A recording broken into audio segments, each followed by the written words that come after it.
am your host, Debbie. We are discussing the first stage of DAPTA, denial. Denial, when dealing with grief, has to do with shock, denial that this death has actually happened, and being in an overwhelming state of disbelief that this person has just passed away. This event has taken place and it has brought shock to the point of people shutting down, people not expressing themselves, to the place of not discussing that loved one that has passed away, or just shutting down that topic altogether. Now, at times, this can be helpful in helping the person that is grieving to cope because the event and the loss is so overwhelming.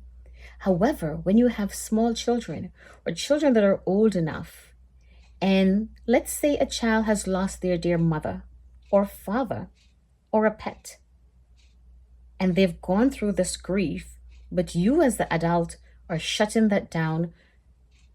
You're angry. You don't want to discuss the loved one passing or the event or the events that led up to that loved one.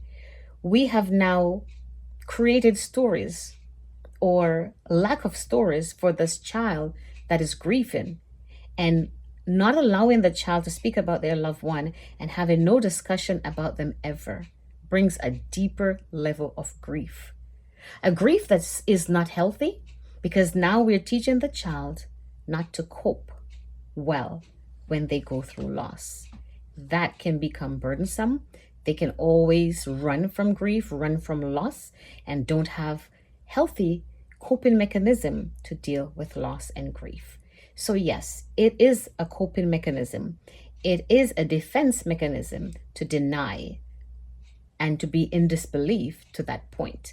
However, there are points, again, as I said, it can be helpful to help the person that is overwhelmed to get a hold of themselves, to take the process slowly. But again, be very gentle with yourself. Thank you for watching. And take your time to acknowledge that this grief has happened.